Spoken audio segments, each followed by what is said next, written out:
Okay, we bought the Roborock S5 Max. It's a robotic automatic vacuum cleaner, and yeah, this is what it should look like.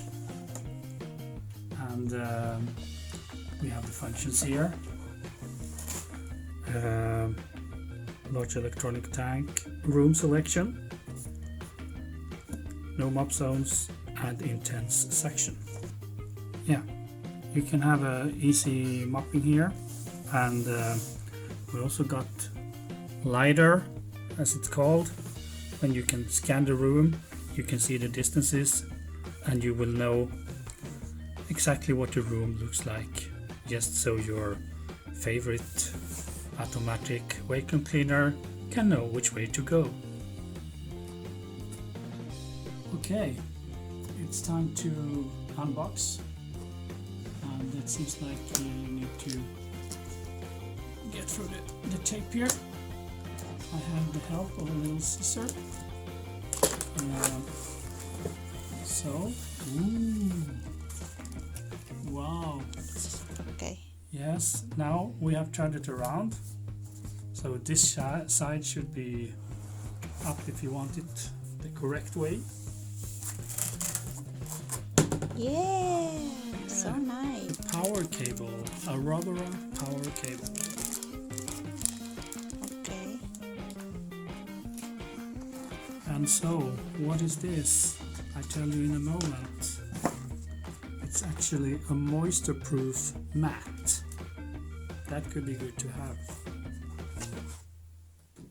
That's the manual, guys. And this is the user manual for S5 Max.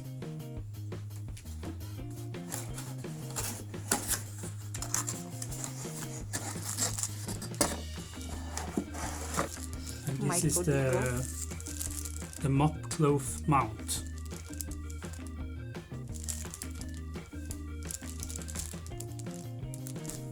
This is actually the charging dock. Nice, may charging dock siya. Yeah.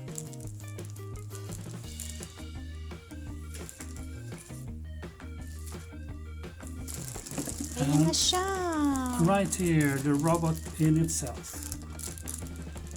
Let's see what it looks like underwater. Oh, This is the main character. traction wheels, and You can take it out from the plastic. May pagka mabigat siyang konti, guys. Mabigat na konti lang naman. Nice. So, ito na siya, guys. Yung Roborock. So, that's the Roborock. Introducing. This is the power. What's his home? Ang ganda. This is the power. Tapos ito yung home. Yung name niya. This is sensor. I was thinking of What is this for? doing that later. Okay, i-show ko lang yung mga ano niya, guys, parts. Ayan. So, ito. Dalawang wheels. Tapos, meron dito ano ito, rotating wheels din yan siya. Yun yung sa ilalim. Kabisaduhin muna natin, guys. It's a water tank here, and there is the latch for the water tank. So, it has to do like this. Wala kang makikita dito. Ganyan lang siya. Guys, nilipat namin dito ang charging dock kasi yung doon sa wall kanina, hindi siya level yung likod niya. So, dito namin nilagay.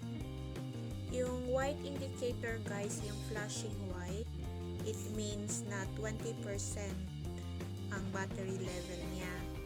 Pag red siya, it indicates na low battery. So, kailangan naka-charge siya all the time. So, dapat dyan lang siya. Standby siya dyan sa charging dock. So, hayaan muna natin siyang i-charge. hindi siya naka-indicate kung ilang hours ang charging time niya. Nakalagay sa manual, always keep the robot charge. So, dyan lang talaga siya lagi. Tsaka, ito dapat steady siya. Okay, so, hayaan lang natin siyang mag-charge. And then, while charging, i-install ko yung application ng Roborock para pag okay na siyang gamitin, ma-update ko kayo later.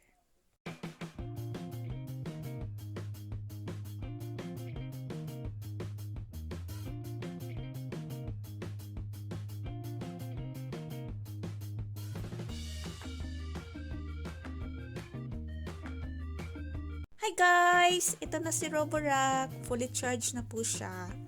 So kahit guys hindi siya ginagamit, kailangan daw naka-keep siya sa charging dock para may power siya lagi, may power supply. So ito siya guys is 2-in-1 for vacuum at saka pwede din siya pang mop. Kaya meron siyang water tank dito. Kung gagamitin mo siya for mopping, lagyan mo to ng tubig, pwede mo to siyang tanggalin, lagyan mo ng tubig dito, tapos ilagay mo rin yung mop cloth mount, pero hindi namin siya ginamit kasi vacuum lang yung gagamitin namin. Tapos dito sa gilid may speaker, tapos may air vent, ayan, may air vent siya. Tapos po dito siyang ma-open. Ayan. Ito yung Wi-Fi. Nakakonect po siya sa Wi-Fi.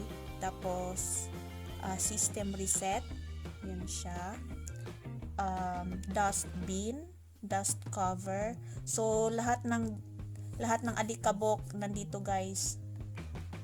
Pag lilinisin mo, tatanggalin natin to siya. Tapos, linisin natin. Tapos, naka-install na rin kami ng application, Roborock application. So, always remember guys, before use, kailangan i-charge mo muna siya bago gamitin. So, naka-connect na po siya sa Wi-Fi guys. Tsaka, ito yung application ni Roborock. Ganyan. So, i-click natin siya. I'll show you how to do it.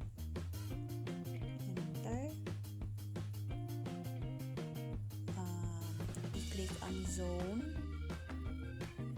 Pili tayo kung saan siya maglilinis guys. So click mo lang to. Ganyan. Palinis natin yung kunting portion lang sa table o sa sala. Para makita niyo lang paano siya maglinis. Ganyan. Kita niyo guys. Pagkatapos niyan, i-click ang clean.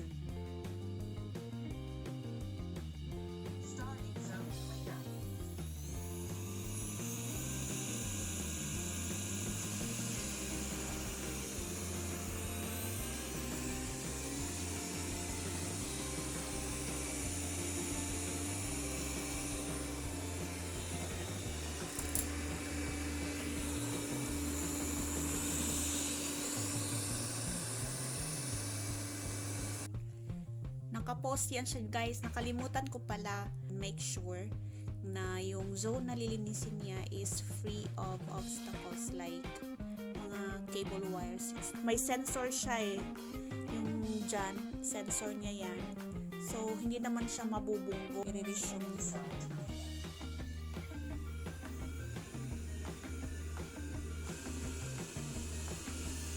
Tingnan nyo guys. Yan.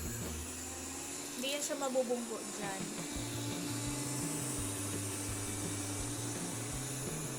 Ang lamig ng hangin galing sa air vent.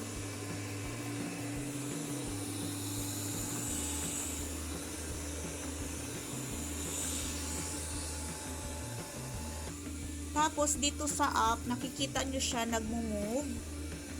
Yan. Habang naglilinis siya, may pattern siya guys. May pattern siya na ginagawa. malinis niya na yan lahat, makumpleto niya, babalik yan siya sa charging dock automatically.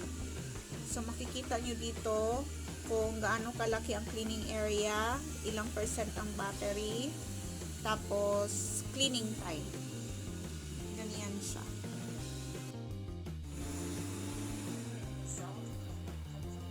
Yan, tapos na yung paglilinis niya guys. Babalik na yan siya sa dock, sa charging dock.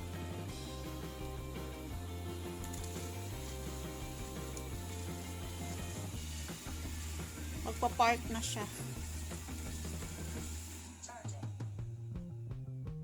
Ang galing, 'di ba? Ang cute lang. Mabilis maglinis. Yan guys, nasa ilalim na siya ng study table. Meticulous. Maganda siya guys kasi yung hindi naabot ng regular na vacuum cleaner. Malinis talaga. Oh, ayan siya. Sa ilalim ng table.